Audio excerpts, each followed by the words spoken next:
E aí, pessoal, tudo bem? Como vocês estão? Sejam bem-vindos a esse vídeo. Hoje eu quero falar se nós, membros da Igreja de Jesus Cristo dos Santos Últimos Dias, nos sentimos superiores, nos sentimos eleitos, sentimos que somos os melhores dos melhores. Às vezes, algumas pessoas fazem essa acusação. Eu já ouvi algumas vezes e recentemente, conversando com uma pessoa na internet, ele fez essa acusação. Olha, vocês acham que vocês são bons, que vocês são melhores que os outros, que só vocês vão ser salvos. E eu fiquei pensando, poxa, isso é injusto, porque eu não me sinto melhor que outras pessoas. Eu nunca disse que sou perfeito, pelo contrário, eu vejo muitas falhas em mim e sou grato pelo Pai Celestial me oferecer a oportunidade de um novo dia para que eu possa me arrepender e procurar melhorar. Mas nunca fico apontando os outros em comparação e dizendo, nossa, eu sou melhor do que você, eu tenho um evangelho, eu sou escolhido, eu vou ser salvo, você vai ser condenado. Se alguém dentro da igreja faz esse tipo de coisa, é porque não está vivendo o evangelho de Jesus Cristo. Não entende, e se entende, está em pecado. Então, deixa eu explicar para vocês sobre isso, sobre nossa doutrina, e também tentar entender por que surge esse tipo de comentário, esse tipo de acusação. E talvez propor uma maneira para que nós, membros da igreja, possamos evitar que essas coisas aconteçam. Claro que a gente não consegue controlar o que os outros vão dizer sobre nós, mas a gente pode oferecer esclarecimento e dizer que isso está longe da verdade. Primeiro, a acusação de que os membros da igreja se acham superiores não é nova. Isso aconteceu muito nas Escrituras e na história da igreja dessa última dispensação a gente pode ver também. Me vem aqui a memória quando Arão estava pregando lá na terra dos Lamanitas, longe de Israel, de onde ele tinha crescido, e justamente quando ele estava falando sobre a conversão dele, as pessoas disseram, o quê? Você está dizendo que apareceu um anjo? Como assim? Por que os anjos não nos aparecem? Quer dizer, você é melhor do que a gente? E começaram a falar um monte de coisa e não aceitaram ele lá, né? Mesma coisa o Senhor Jesus Cristo. Em várias ocasiões tentaram achar outras explicações por que ele fazia o bem, tinha poder, né? Alguns diziam que ele se achava maior. Eu lembro a mulher samaritana dizendo, por exemplo, no começo da conversa, tu és maior do que nosso pai Jacó, que nos deu esse poço. Então, sempre tem esse desafio de comparação, de que, ok, você está procurando ter uma vida reta e vivendo esses princípios. Algumas pessoas podem dizer, acha que é melhor do que nós, olha só. Então, é uma coisa que os santos da igreja de todos os tempos têm que conviver. E para começar essa conversa, eu queria dizer que nós temos que seguir o Senhor Jesus Cristo. Nosso interesse é agradar a Deus, não necessariamente os homens. É claro que, se for possível, nós não queremos ofender ninguém, mas nosso interesse é obedecer aos mandamentos de Deus. Sobre isso também, né, ligado a isso, eu posso dizer que quando seguimos o Salvador, nós precisamos desenvolver seus atributos: mansidão, humildade. Nós procuramos ser recatados, procuramos falar de modo educado, procuramos não retribuir mal com mal, a gente dá outra face, a gente segue os princípios que o Senhor Jesus Cristo ensinou. Lembra que ele disse a ninguém chamais bom, porque só há um bom, que é o Pai Celestial. Ora, Jesus Cristo é bom, ele é Deus, mas se ele, em sua humildade, disse que não deviam chamar ele de bom, quanto mais nós, né? Então, nós procuramos nos tratar como irmãos e irmãs, nós não adoramos homens. Às vezes algumas pessoas dizem, vocês adoram Joseph Smith, adoram o seu profeta atual. De forma nenhuma, nós louvamos Joseph Smith, o profeta atual, nós honramos os nossos líderes, apoiando eles, orando por eles, não orando para eles, orando por eles, para que eles possam ser sustentados por Deus. Então, o respeito, a admiração, ela não significa que nós estamos desviando nossa atenção de Deus. E quando nós atribuímos algum valor para os líderes da igreja, dizendo, nós são pessoas admiráveis, vamos seguir o exemplo, a gente não está querendo adorar o homem, ou, sabe, não vamos fazer oração para Joseph Smith, nada disso. Então isso é uma distorção. Quando nós também pregamos o evangelho, nós afirmamos com categoria a verdade que nos foi revelada. E não pode ser de outro modo, porque é a verdade e o Espírito de Deus testificou em nosso coração que é verdade. Portanto, quando nós falamos, eu sei que a Igreja de Jesus Cristo é verdadeira, nós não queremos fazer isso com arrogância, presunção, não, mas com humildade nós queremos dizer aquilo que Deus revelou. O mensageiro é imperfeito, nós somos falhos. O missionário, por mais dedicado que seja, é um humano e ele vai cometer pecados, vai ter falhas, com exceção do Senhor Jesus Cristo. Todas as outras pessoas que foram usadas no ministério de Deus aqui na Terra, elas são imperfeitas. Mas a mensagem, ela é divina. A mensagem, ela é perfeita. E nossa responsabilidade, embora nós sejamos imperfeitos, é fazer o máximo para transmitir essa mensagem com perfeição. E por isso contamos com a ajuda do Espírito Santo. Às vezes, algo que dizemos com convicção pode soar um abuso, né? Mas na verdade é ousadia. É a ousadia que vem do Espírito de Deus. É a vontade de compartilhar algo que nos faz muito bem. Então, nós tentamos o máximo compartilhar essas coisas com sinceridade, com humildade, sem ofender crenças, sem ofender pessoas, respeitando as leis, respeitando os costumes, mas no final nós não podemos nos desculpar por dizer a verdade. E por ter essa força, quando nós proclamamos o que nós devemos proclamar, porque foi ordem de Deus, quem for advertido deverá advertir seu próximo, às vezes as pessoas pensam, nossa, mas tá arrogante, né? Tá se achando. E não é esse sentimento de superioridade, porque a mensagem é superior, mas nós não somos. E enfatizo novamente, as pessoas que estão ao nosso redor, elas são filhos e filhas de Deus, nossos irmãos e irmãs. Nós não sentimos melhores por termos aceitado e recebido essa revelação espiritual. Na verdade, por termos recebido isso, aumenta a nossa responsabilidade para convidar outros a virem a Cristo. O que nós queremos é que todos sejam salvos, todos conheçam a verdade de Deus, não um pequeno e seleto grupo. Nós não somos uma igreja que se fecha e diz, apenas nós seremos salvos. Pelo contrário, nós enviamos missionários, nós fazemos proselitismo em todo lugar, né, pelas palavras e pelas ações. Os membros são missionários também, compartilhando a verdade que lhes faz tão bem. E esse grande esforço é para que todos sejam abençoados. A vontade de Deus é que todos se unam à sua família eterna. Ora, nós já somos irmãos e irmãs em Deus, mas para que nós possamos herdar a vida eterna e ter um lugar na família eterna de Deus, nós precisamos viver os mandamentos e as ordenanças. Se não fosse assim, Jesus Cristo não teria ensinado a importância do batismo, que aquele que não nascer da água e do Espírito não pode entrar no reino dos céus, e outras ordenanças fundamentais. Ele não teria estabelecido sua igreja, por exemplo, quando diz para Pedro, sobre esta pedra edificarei a minha igreja e as portas do inferno não prevalecerão sobre ela. O apóstolo Paulo ensinou que a igreja verdadeira é edificada sobre o fundamento de apóstolos e profetas com Jesus Cristo como principal pedra de esquina. A igreja é para o aperfeiçoamento dos santos. Então significa, obviamente, que nós não somos perfeitos, mas que a igreja vai nos ajudar e nos aperfeiçoar. O que nós queremos é que todos façam parte da igreja para que possam se aperfeiçoar.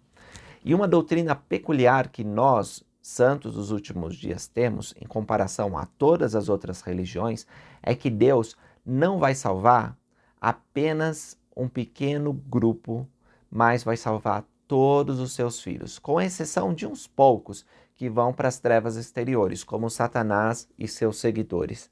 Os outros todos serão salvos. Há diversos reinos de glória. O apóstolo Paulo ensinou que há a glória celestial, terrestrial, uma é a glória do sol, outra é a glória da lua e outra é a glória das estrelas. E cada reino difere em glória porque Deus preparou muitas moradas. E nós podemos herdar diferentes graus de glória dependendo da nossa retidão, dependendo da nossa obediência às leis e ordenanças que Deus nos deu. Portanto, meus irmãos, se você pensa que só os membros da igreja vão ser salvos, você está equivocado e você não conhece a doutrina da Igreja de Jesus Cristo Santos dos Últimos Dias.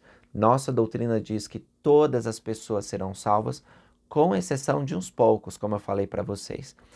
Você pode ler Doutrina e Convênios 76, que é a visão que Joseph Smith e Sidney Rigdon tiveram a respeito dos reinos de glória. E vai ficar muito claro como Deus é maravilhoso, porque o menor desses reinos de glória excede muito a beleza e a maravilha que nós temos aqui na mortalidade. Portanto, não nos sentimos superiores. Agora, é verdade que para herdar o mais alto grau de glória no reino celestial, o reino celestial de Deus, que é o mais alto, que a glória é comparada como o sol, você precisa guardar os mandamentos de Deus. Foi o próprio Deus que estabeleceu esses requisitos. E, portanto, quem não cumpre esses requisitos não pode entrar.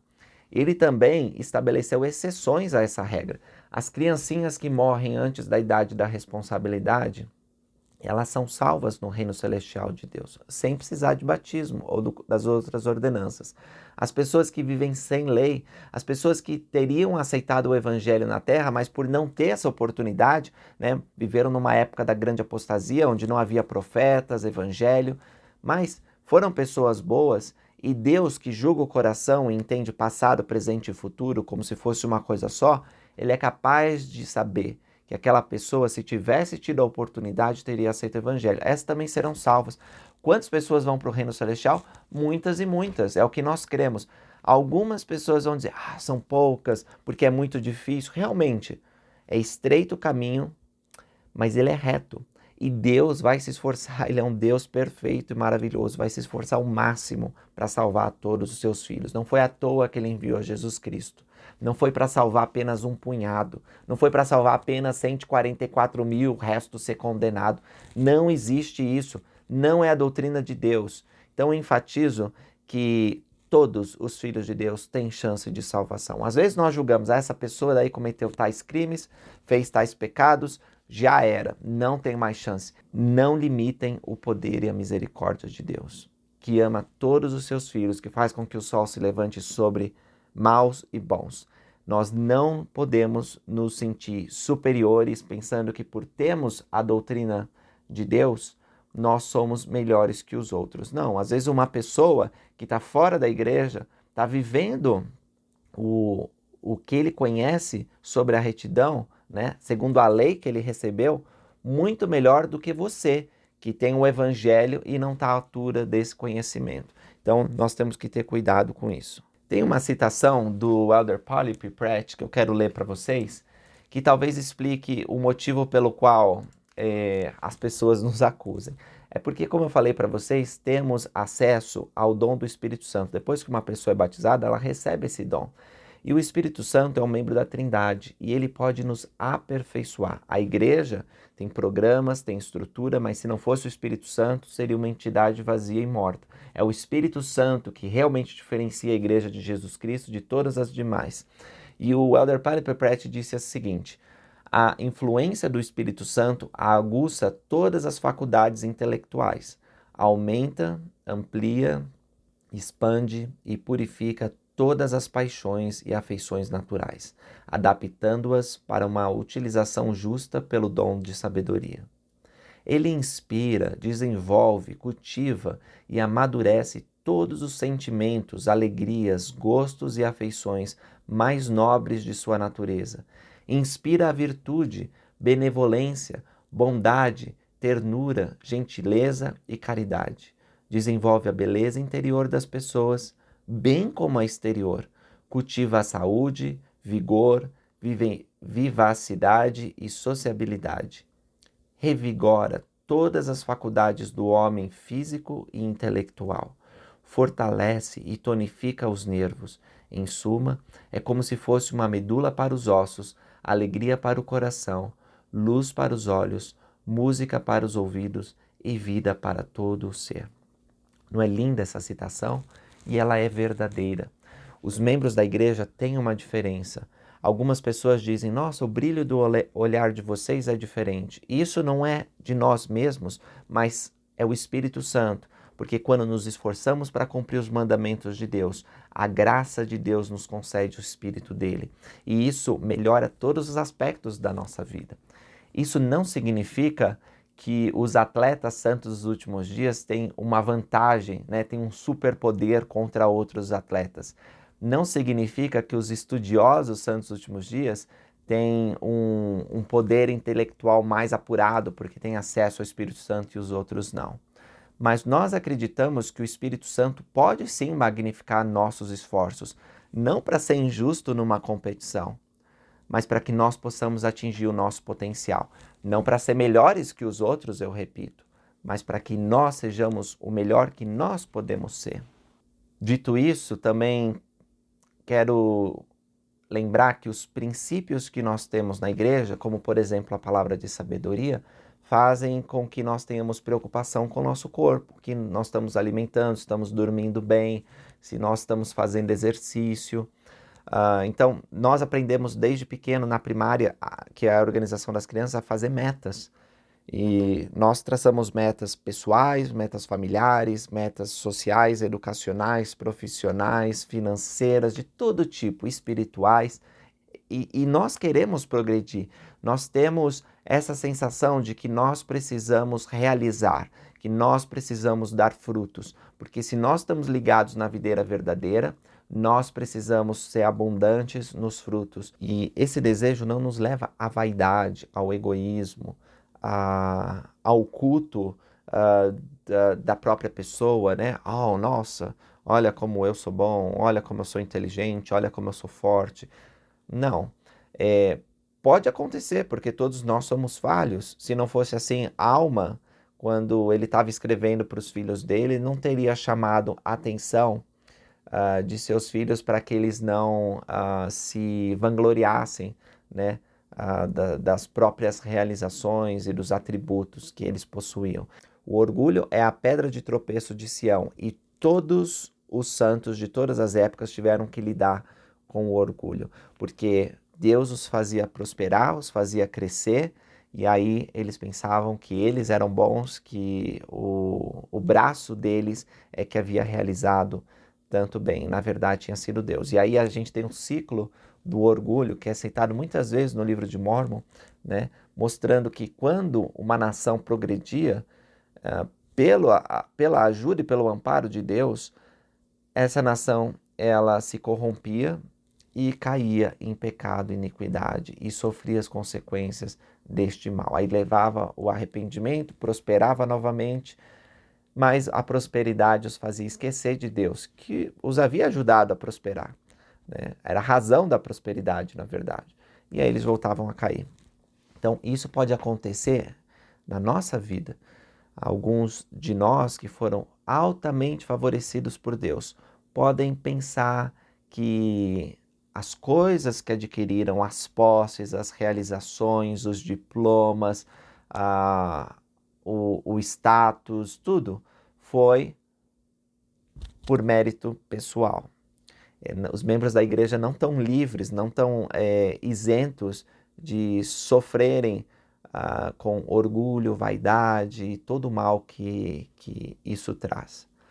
Mas nós somos fortemente admoestados todos os domingos, todas as leituras das Escrituras, seminário, instituto, para que sejamos humildes, para que nos arrependamos, para que lembremos que tudo que recebemos vem de Deus e que nós somos, na verdade, por nós mesmos, menos que o pó da terra, né? Porque o pó da terra sempre obedece a Deus e muitas vezes nós não obedecemos. Então, a constância em ler as Escrituras, estudá-las, ouvir os profetas, nos faz lembrar da nossa fraqueza.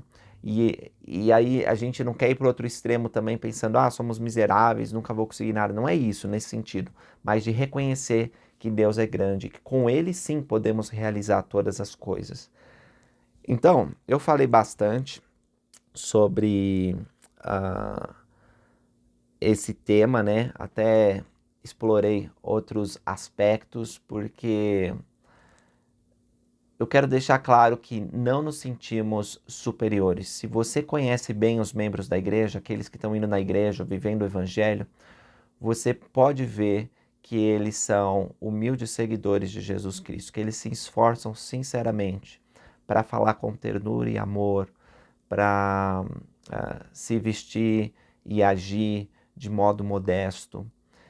Não são perfeitos, há desvios na conduta ideal que Cristo espera, mas é por isso que estamos na igreja, para que possamos nos aperfeiçoar, nos arrepender. E mesmo que algum membro da igreja não esteja vivendo esse ideal, é isso que nós almejamos. Então, por mim, eu quero dizer que não me sinto superior e sei que tudo o que realizei e que pretendo realizar vem pela graça e pela misericórdia de Deus.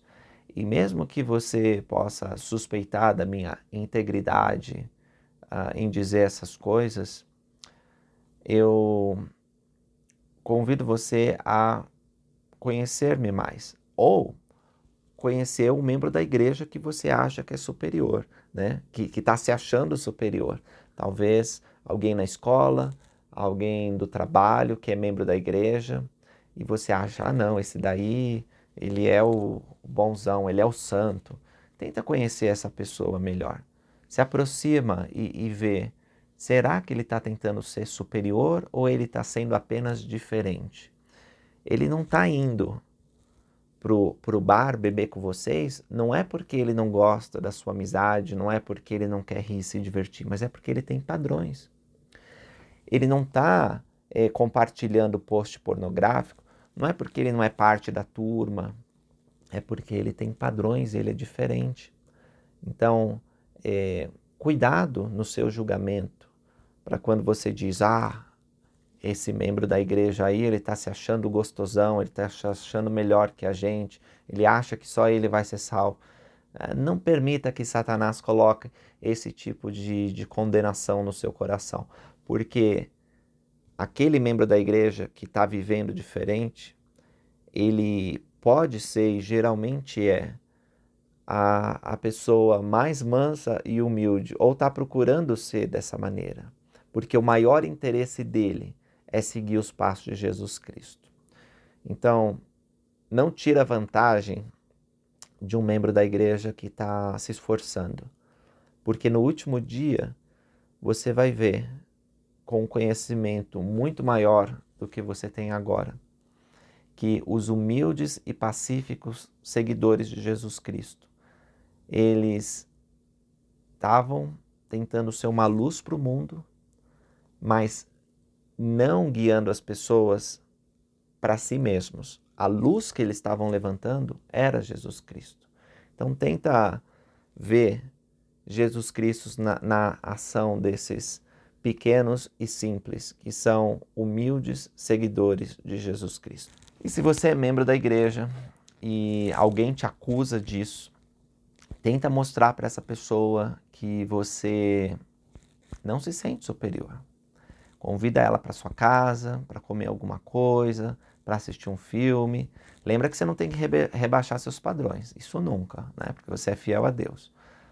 Mas talvez nós possamos evitar algumas situações.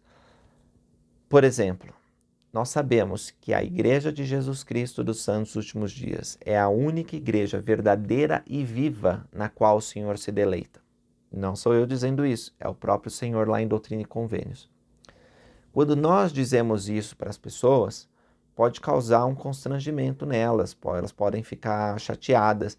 A única igreja é verdade, eu sei que é verdade, você também sabe que é verdade se você é membro da igreja, mas talvez exista o lugar e a hora adequada para falar essas coisas. Você não vai esconder a verdade e você vai defender a retidão, mas há um momento certo e o Espírito de Deus vai te conduzir a isso. Então, sempre que uma situação difícil aparecer, procura tornar aquela situação melhor e não pior. Às vezes a verdade é como um bolo, bem gostoso e bonito. Se nós não cortarmos a fatia, colocarmos num prato bem apresentável, vai ser diferente de pegar aquele bolo com a mão e tacar na cara da pessoa, né? O bolo continua sendo gostoso, mas a forma como nós apresentamos, é completamente diferente. A verdade precisa ser apresentada de maneira adequada para que possa ser recebida e apreciada. Obrigado por assistirem esse vídeo. Encontro vocês no próximo. Até mais.